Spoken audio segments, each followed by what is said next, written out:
ചക്കപ്പഴം ഉണ്ടെങ്കിൽ ഇതൊന്ന് ഉണ്ടാക്കി നോക്കിക്കോ, എന്തായാലും ഇഷ്ടപ്പെടും. നല്ല മണവും രുചിയുള്ള അടിപൊളി ഫില്ലിംഗ് ആയിട്ടുള്ള ഈ കൊഴുക്കട്ട എങ്ങനെ ഉണ്ടാക്കാൻ നോക്കാം. അതിന് വേണ്ടിയിട്ട് ആദ്യം തന്നെ നന്നായിട്ട് പഴുത്തിട്ടുള്ള കുറച്ച് ചക്കപ്പഴം എടുക്കാം. അതിനി കുറച്ചൊന്ന് മാറ്റി വെച്ചിട്ട് ബാക്കി ഒരു മിക്സിൻ്റെ ജാറിലേക്ക് ഇട്ട് കൊടുക്കാം. ഇനി ഇതിൻ്റെ അകത്തേക്ക് ഒരു 1/4 കപ്പ് വെള്ളം കൂടി ഒഴിച്ചിട്ട് നന്നായിട്ടൊന്ന് അരച്ചെടുക്കാം.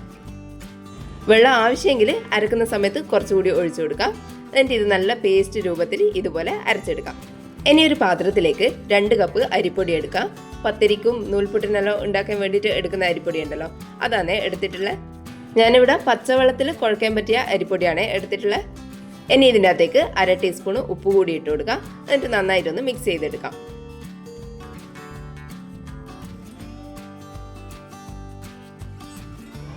ഇനി ഇതിലേക്ക് നമ്മൾ അരച്ച് വെച്ചിട്ടുള്ള ചക്കപ്പഴത്തിൻ്റെ ജ്യൂസ് ഒഴിച്ചു കൊടുക്കാം. ഈ മിക്സിൻ്റെ ജാറിലേക്ക് കുറച്ച് വെള്ളം കൂടി ഒഴിച്ചിട്ട് അതും കൂടി ഇതിൻ്റെ അകത്തേക്ക് ഒഴിച്ചു കൊടുക്കാം. എന്നിട്ട് നന്നായിട്ടൊന്ന് മിക്സ് ചെയ്തെടുക്കാം. ഇത് കുഴച്ചെടുക്കാൻ വേണ്ടിയിട്ട് എക്സ്ട്രാ വെള്ളം കൂടി വേണ്ടി വരും. ആദ്യം ഈ ചക്കപ്പഴത്തിൻ്റെ ജ്യൂസ് വെച്ചിട്ട് നന്നായിട്ടൊന്ന് മിക്സ് ചെയ്തെടുക്കാം.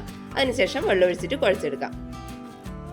പച്ചവെള്ളം തന്നെയാണ് എടുത്തിട്ടുള്ളത്. കുറച്ചായിട്ട് ഒഴിച്ചിട്ട് നമുക്കിതൊരു അടയും ഇടിയപ്പെല്ലാം ഉണ്ടാക്കാൻ വേണ്ടിയിട്ട് കുഴച്ചെടുക്കുന്ന പോലെ ഈ ഒരു പരുവത്തിൽ കുഴച്ചെടുക്കാം.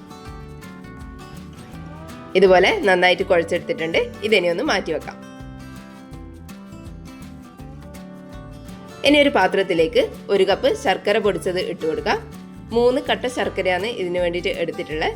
ഇനി ഇതിൻ്റെ അകത്തേക്ക് ഒരു 1/4 കപ്പ് വെള്ളം കൂടി ഒഴിച്ചിട്ട് ഒന്ന് മെൽറ്റ് ചെയ്തിട്ട് എടുക്കാം.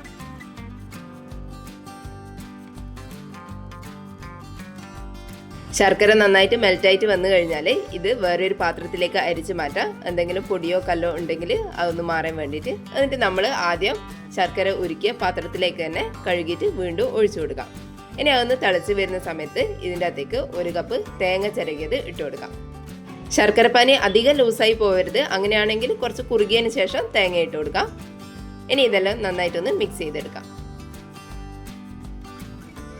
ഇനി ഇതിൻ്റെ അകത്തേക്ക് ഒരു 1/2 ടീസ്പൂൺ ഏലക്ക പൊടിച്ചത് കൂടി ഇട്ട് കൊടുക്കാം.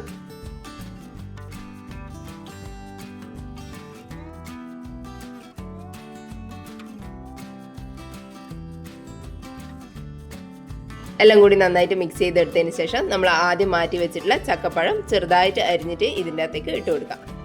ഇനി എല്ലാം കൂടി നന്നായിട്ടൊന്ന് മിക്സ് ചെയ്തെടുത്തതിന് ശേഷം 1 ടീസ്പൂൺ നെയ്യ് കൂടി ഒഴിച്ചു കൊടുക്കാം. അതിനുശേഷം ഫ്ലെയിം ഓഫ് ചെയ്ത് കൊടുക്കാം. ഈ ഒരു പരുവത്തിൽ വേണം നമുക്ക് ഉണ്ടാക്കിയെടുക്കാൻ വേണ്ടിയിട്ട്. ഒട്ടും ഡ്രൈയോ ആയി പോവരുത്, ഒട്ടും ലൂസായി പോവുകയും ചെയ്യരുത്. ശർക്കര പാനിയെല്ലാം നന്നായിട്ട് വറ്റി വരണം. ഇനി നമ്മൾ അരിപ്പൊടി കുഴച്ച് വെച്ചതിൻ്റെ അകത്തുനിന്ന് കുറച്ച് എടുക്കാം. അതിന് കയ്യിൽ വെച്ചിട്ട് ഒന്ന് ഉരുട്ടിയെടുക്കാം. നമ്മൾ കൊഴുക്കട്ടയെല്ലാം ഉണ്ടാക്കുന്ന പോലെ തന്നെ ഇതുപോലെ നന്നായിട്ട് ഉരുട്ടിയെടുത്തതിന് ശേഷം കയ്യിൽ വെച്ചിട്ട് ഒന്ന് പരത്തി കൊടുക്കാം.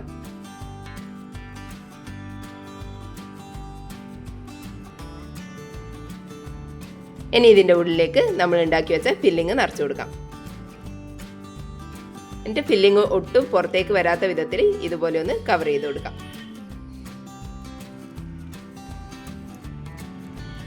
ഫില്ലിങ് ഒന്ന് ഒട്ടും പുറത്തേക്കാകാത്ത വിധത്തിൽ നന്നായിട്ടൊന്ന് ഉരുട്ടിയെടുക്കാം.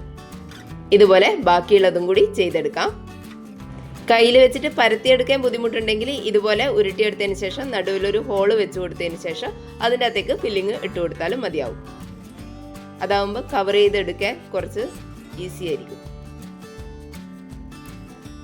ഇതുപോലെ ഒന്ന് ഫില്ലിങ് ഉള്ളിലേക്ക് ആക്കിയിട്ട് കവർ ചെയ്ത് കൊടുത്താൽ മതിയാവും.